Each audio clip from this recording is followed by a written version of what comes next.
watching the U.S. American-Made Guitars Show, brought to you by UsePedals.com and Wilgard Productions. Visit WilgardProductions.com for all your audio production needs. Without further delay, here's your host from Chester, Montana, USA, Gary Housley. Hey, this is Gary Housley with USAmericanMadeGuitars.com, and I've got a really great special guest on Skype with me today. I've got Tara Lynch. How you doing, Tara? Great, thanks. How you doing? Oh, I'm doing great. You know, I found you on social media, and I'm really glad I did because I was able to watch some Tara Lynch videos and get blown away by your talent. Thank you. Oh, you're welcome. You know, I search all the time for talent. You know, I'm all the time looking for people that I want to interview, whatever catches my ear, catches my eye, and catches my attention. That's what I tend to gravitate toward. And I just want to congratulate you on being the first female guest on the U.S. American Made Guitar Show. Thanks. It's my honor. My pleasure. Right. And, folks, if you want to get to know Tara a little bit more than just what you hear on the show, check her out on her social media pages. I guess, the best way to get to Tara's information is just TaraLynch.com, right? Yep, that's right. TaraLynch.com. That's correct. Yep, you'll get everything there. And then also the Tara Lynch music page on Facebook. Just like that page, and that's always updated to the latest minute. So you can join both, and you've got it all. There you go, and check out her videos. You know, that's where the proof is in the pudding, right there. I mean, Tara is working on an album right now called "Evil Enough." Isn't that right? Yep. And when is this album? Do you have a scheduled release date? Scheduled we haven't picked the date yet, but we're looking at November. It's definitely going to be this fall, so it's probably going to be in November. We just don't have the exact date yet. We're actually working on that right now. Right, and so you actually gave the public a little taste of what you're working on with these quick little video updates that you do on your social media pages, and that's where I've seen you throwing out some mighty tasty licks. I mean, how long have you been playing? I mean, you're really good. You must have been playing a while. Thank you. I've been playing since I was 11 years old. So for most of my life is the answer. Right, and you got your start, I guess, tinkering around on a brother's guitar, were you? Yeah, when I was a kid, you know, my brother played. He just played a lot of chords, not really a lot of lead, you know. But I always wanted to play it too, and he would never let me. He's 5.5 years older than I am, so he was kind of like, I don't want the little kid breaking my guitar. So I'd wait till he left, and then I'd pick it up and start messing around with it. And I have a very good ear, and so I just self-taught, used my good ear, and went from there. And, he caught me, and needless to say, he freaked out, but then he was like, wow, you're really good, and he gave me the guitar, went and got himself a new one, so that's probably the nicest thing he ever did for me. Yeah, that is really nice that he hooked you up with a guitar, and I mean, he must have noticed that you had some talent there and decided to foster that. I mean, definitely, I think so. You know, beyond that, you know, he pretty much left me alone. And every now and then he'd hear me play, and he was just really surprised. And, you know, I've seen a picture of you in your photos list of, I guess you were maybe 16 years old or so, 15, 16, with a guitar. I mean, you go back with the guitar quite a long ways. Is this just something that you've always wanted to do? Yeah, absolutely. I mean, it just felt natural. It's not even like I made a conscious decision to want to do it. It's like the minute I could get my hands on one, I just did it when I got the nerve to just pick it up when he left the house. And then you couldn't stop me. I mean, I've always had it in my hands. That picture, in fact, was sent to me by somebody that went to school with me back in, and I've been playing for over 35 years, by the way. So I don't care about talking about my age or anything. So the point is That picture is from, I think, 1985. Okay. And somebody took that picture at school and sent it to me recently. And I was just blown away by it. That, in fact, is the guitar my brother gave to me. And it's an SG copy, a Gibson SG copy. It's some kind of knockoff. It was a horrible piece of crap. Oh, yeah, But, compared to the ones, the axes that you're playing now, I'm sure. Yeah. But somebody snapped that picture of me at school. So you also know I had a blonde spot running around my head in different places throughout my whole life, too. The picture is revealing. It's pretty amazing to get something, though, from whenever you're a teen back around 1986, or I've got some poems and drawings from back around, those days as well. Those are great days to learn guitar and get into guitar, and there was a lot of great guitar-centric music out during that time. Was any of that influential on you? Absolutely. Of course it was. I mean, I've always been very heavily influenced by music. I grew up in New York, and as a little kid, I was obsessed with the radio to the point where I was writing down every song that came on, so I figured out the loop and then could wait for my favorite song to come back on again. And I was always very much a rocker. I loved Zeppelin and the Stones, and I loved the Beatles and Aerosmith and the Who and you name it. And, Kiss, of course, and these guys all just basically became my heroes. I mean, I loved what I was hearing, and David Bowie was a huge, huge influence as well. And I just wanted to do what they were doing. It just felt natural, like I was supposed to. Well, it does come natural for you. Like I was saying before the interview started, when we had a little downtime, I've noticed that you make it look effortless. Your speed and your accuracy and your tone is very professional. I mean, you're a professional player. It comes through in your playing style. You just you just don't kind of expect that whenever you're first looking at your web page. You're like, okay, well, let's see what's this girl got.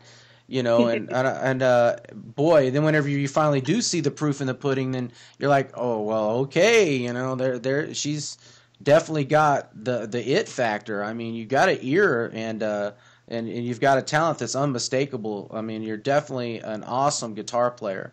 I wish I could play that good, I tell you. Thank you very much.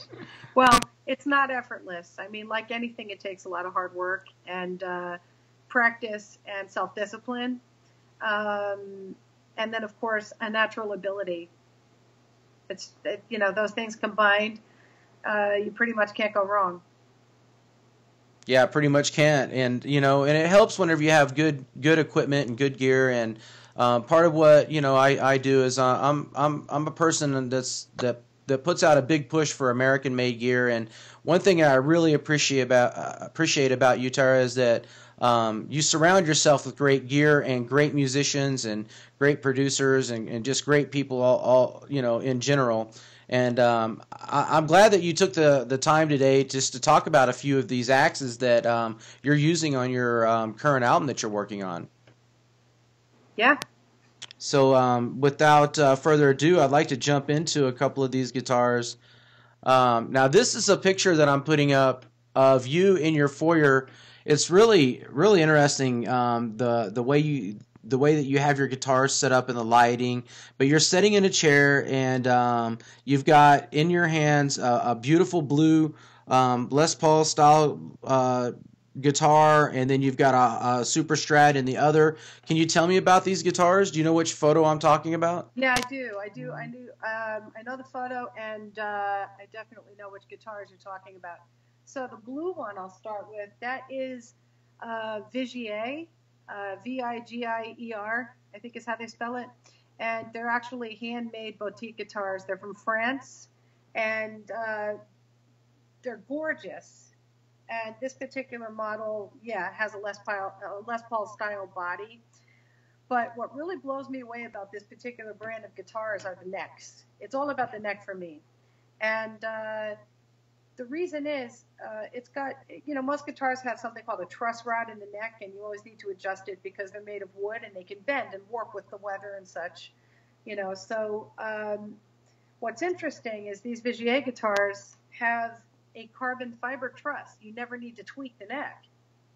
It literally stays as is, and stays in tune probably better than anything. Also, the radius on the neck is nearly flat.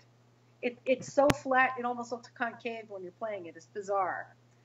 And so you can really shred on these particular guitars. They're just, and they have a beautiful sound and a beautiful tone.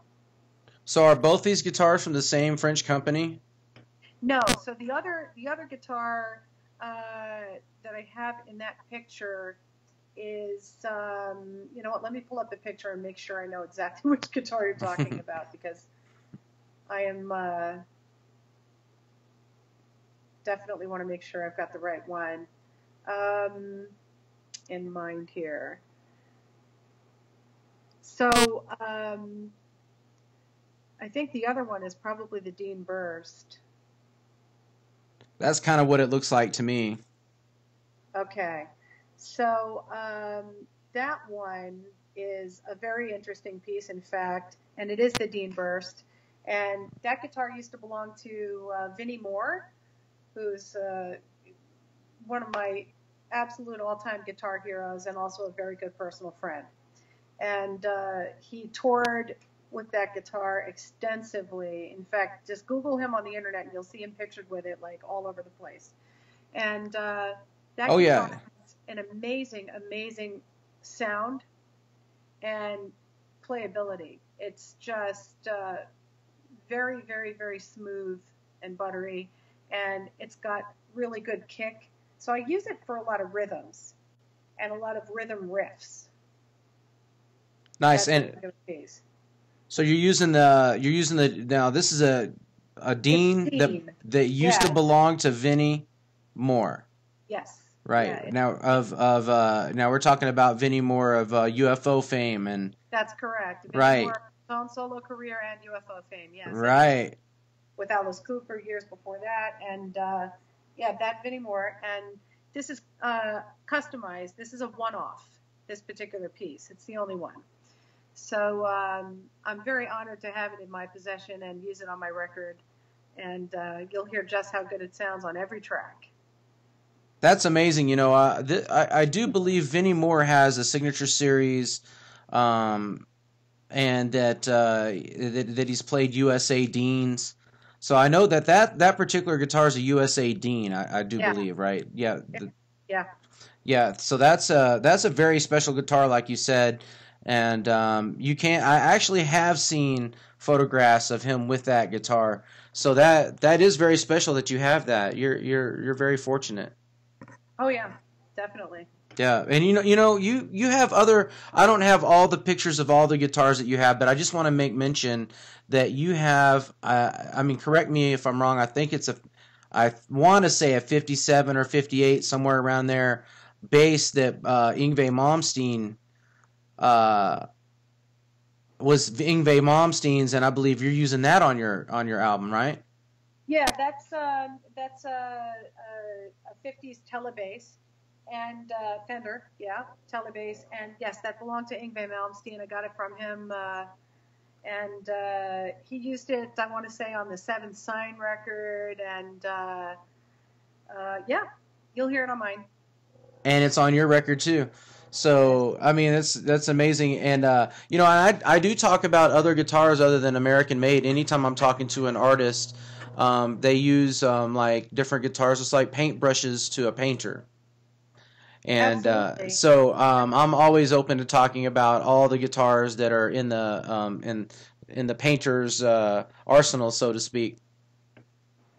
And I've actually talked about that particular French brand as well before with another guitar player. So I have heard that coming around a couple of times that particular company is good. And I want to transition into another beautiful American-made instrument here. This is a fantastic looking Gibson Les Paul, and this one has a storied history as well, doesn't it, Tara? This is the one that was owned by Joe Walsh, right? Yep, he toured and recorded with it, and now it's owned by Brent Woods, who is the guitarist for Sebastian Bach. He plays with John Wade. He plays with the Foo Fighter guys in Chevy Metal. The guy's an amazing guitarist and an amazing producer and sound engineer.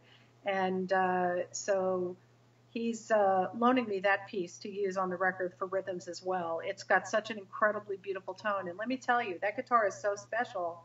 I'm using it despite the fact that I have several Les Pauls in my collection.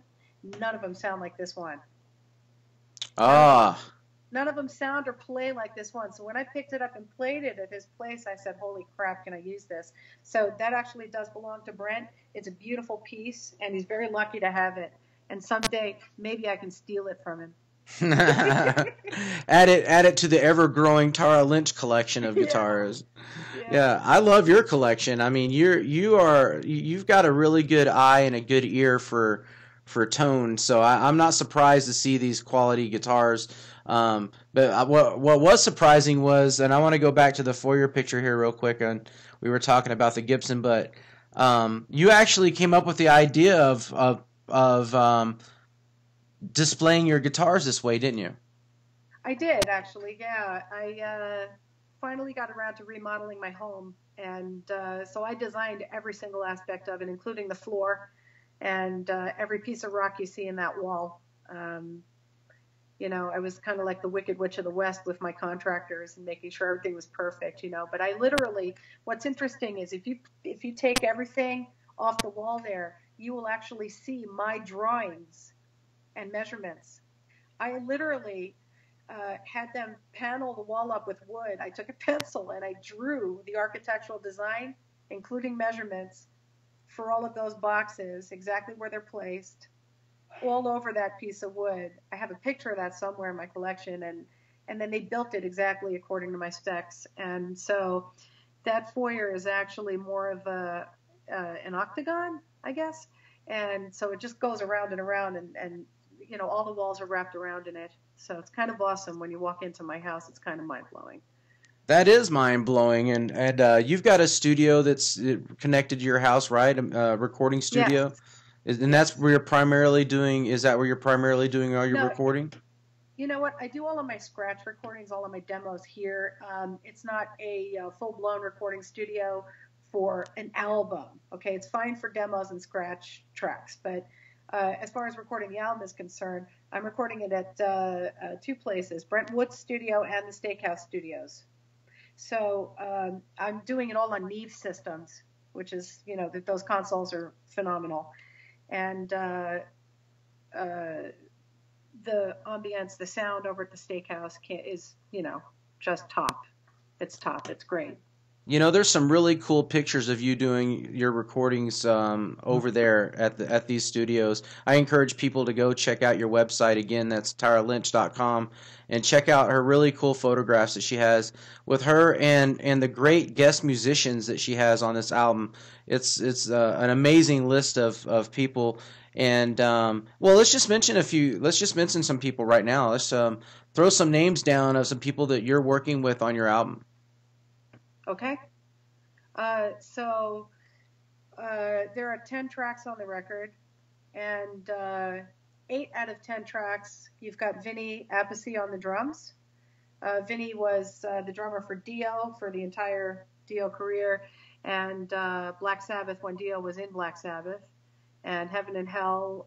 He plays with Last in Line right now, and is going to come on tour with me.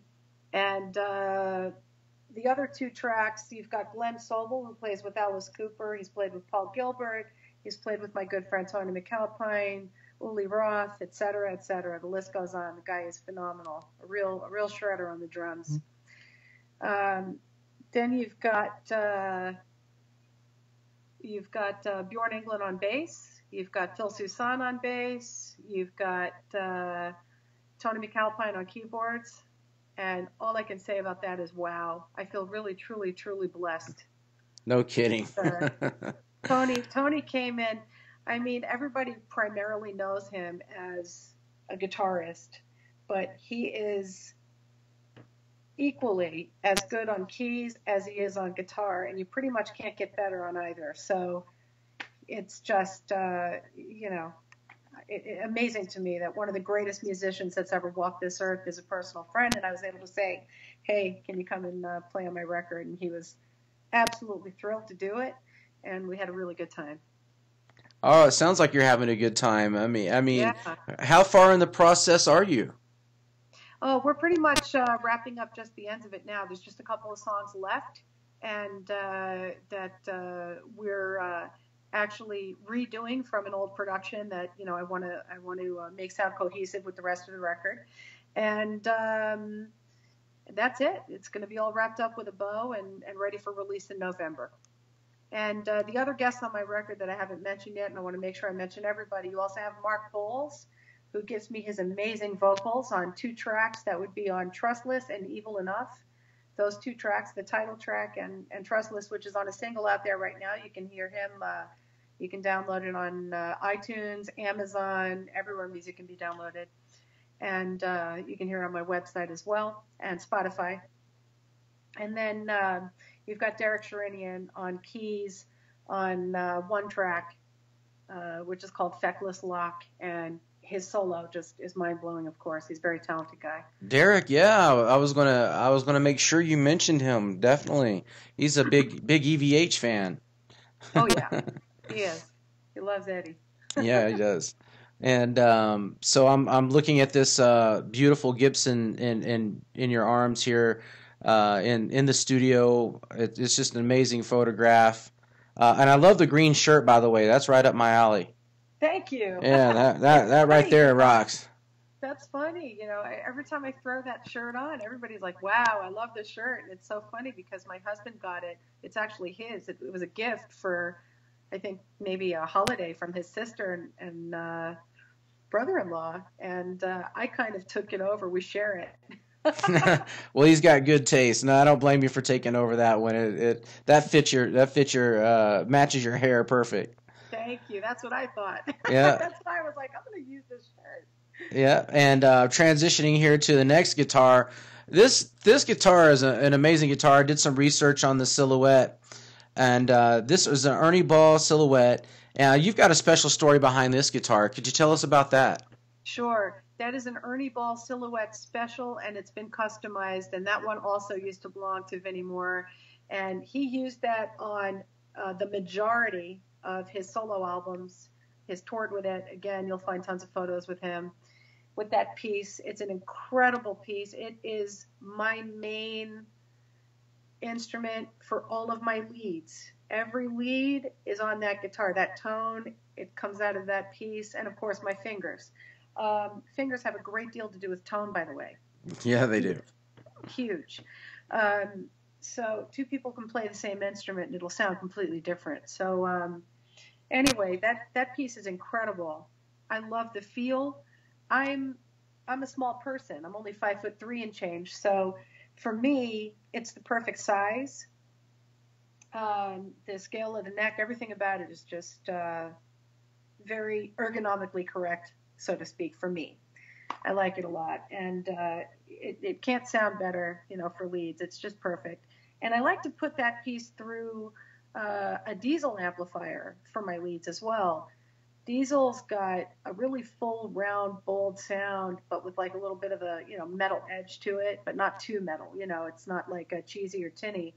It's just got a very bold and rich flavor, and so the combination of that guitar through the diesel for my leads, and all I use is a little bit of reverb, a little bit of delay. No distortion. Any distortion is the natural distortion that comes out of that diesel. Wow, I've heard your lead playing, and it's incredible, and the tone is really, really. I mean, it's spot on, great tone. Well, my thing is this: it's got to come out of your fingers. So I really, really worked on that because I don't believe in pouring all kinds of effects onto the guitar. It's just not my personal choice, and I'm not knocking anyone who does because that's completely fine. Listen to beautiful work by Steve Vai, for example. He uses every effect known to man and makes it sound tremendous. And then, of course, he can play with nothing, and it sounds tremendous because he's just, you know, a god among men when it comes to guitar. And but for me, I wanted to really just have a really good sound through an amp that I really like, and just a little bit of delay for ambiance, a little bit of reverb for the same reason. Again, not overly done. And really what you're hearing is what you would hear if I had nothing on it. You know, it's very close. It's very close. So it's all about how you work the instrument. Yeah, and you work it. Yeah, you definitely work the hell out of it too. I you know, like I said, you know, people, you got to go see the videos to see what's in store for this album release. You get a little taste, and you're like, okay, you know, I was immediately looking for anything more I could get off the album, but so far it's just Trustless. That's the only full song you'll hear. Everything else is yeah. just a little taste here and there, and that's very deliberate because you know, I don't want to give too much away up front, and then, you know, you dilute the sound, and it's like, oh yeah, I've been there, heard that. So, and believe me, it's worth waiting for, you know. And the little bits and pieces I've let out there have definitely interested enough people. Oh, for sure. You know, to be excited about it, and which makes me even more excited about it all, you know. And but these guys on my record that I was able to bring in to work with me, they're all people I know personally that I just picked up the phone and said, hey, can you do this? And, you know, they're aware of my writing skills and my playing skills, and we're like, of course. So that's pretty much, you know, all it took. And then what you have is an amazing sounding record with the best guys in the business. Yeah, that's what I feel like you're working on. I mean, you got the best guys in the business and an amazing sounding record. You know, I can't wait to hear more of it coming up here in November, right? Yep. I'll release a date soon. You know, the actual date, we haven't chosen it yet, but that will be the month. You know, there's something else I want to talk to you about too that I noticed on your website that was very interesting to me. And that is this Guitarra character, comic book character that you came up with. Yeah. What can you tell me about that? Is this serious or what? I'm dead serious, actually, yeah. So Guitarra is sort of my alter ego. This entire album is an autobiographical album, as opposed to a concept album. It's literally... There are 5 instrumentals, and then there are 5 vocal tracks. Every song is about my life, different things about my life, and whether it's instrumental or not. And so Guitarra is also me. That's why she's drawn to look just like me, of course, but a little better. You know, when you can have a cartoon made of you, you're going to jazz it up a bit, right? I guess. Yeah, it looks good. Thank you very much. So yeah, Chronicles of Guitarra is the name of the comic book series that is in development, and will eventually be rolled out with the music along the way. Little by little, you'll see it in music videos and such, and eventually, you know, there will be a comic series. So I'm really excited about that. That's totally fun. Yeah. Yeah, that's all fun, every bit of that. And whoever did the illustration for your comic book character nailed it. I mean, that's definitely you. Oh yeah. It went through several iterations, and you know, I helped with that a little bit, but he nailed it. At the end of the day, he nailed it, and he did a beautiful job. I mean, just couldn't have done better. And he's a guy by the name of Miles Hubbard, and he's no longer working on the project, unfortunately. He had to retire from it, but I've got somebody else that's going to do a beautiful job as well. Good deal. Yeah, keep it going. That's definitely, you know, I thought, what a great idea, Guitarra. Man, and I was kind of wondering if it tied into the album. I wasn't sure. I'm glad I asked you about that. Yeah, so, you know, you'll see that's my logo, my brand. You'll see her on lots of things down the road. She'll be running across your screens. It'll be a lot of fun. Well, ladies and gentlemen, we've got Tara Lynch. She's a guitar player and a massive guitar player at that. I mean, you have to go check her videos out on her Facebook page, or on her TaraLynch.com page. That's where all the really good pictures and videos and information's at. Is just go right to her .com and check out some of this playing. So, like, seeing and hearing is believing. You know, I can't brag her up enough. I know that, you know, whenever you first hear this guitar, what, you know, you might be confused, but what a great idea. Go check it out and you'll see exactly what she's talking about and what I'm talking about from her website. Tara, I really appreciate you being on the U.S. American Made Guitar Show. Thank you so much. My pleasure. Thank you. Thank you. And until next time, everybody. Well, first of all, let me get over here to my new format here. I've got a new intro, outro, so stay on the phone with me here as I do the outro. There'll be some silence time as I run the outro for everybody. And I'm still getting used to it, so I'm just giving it away right now for everybody what I'm about to do before I even do it.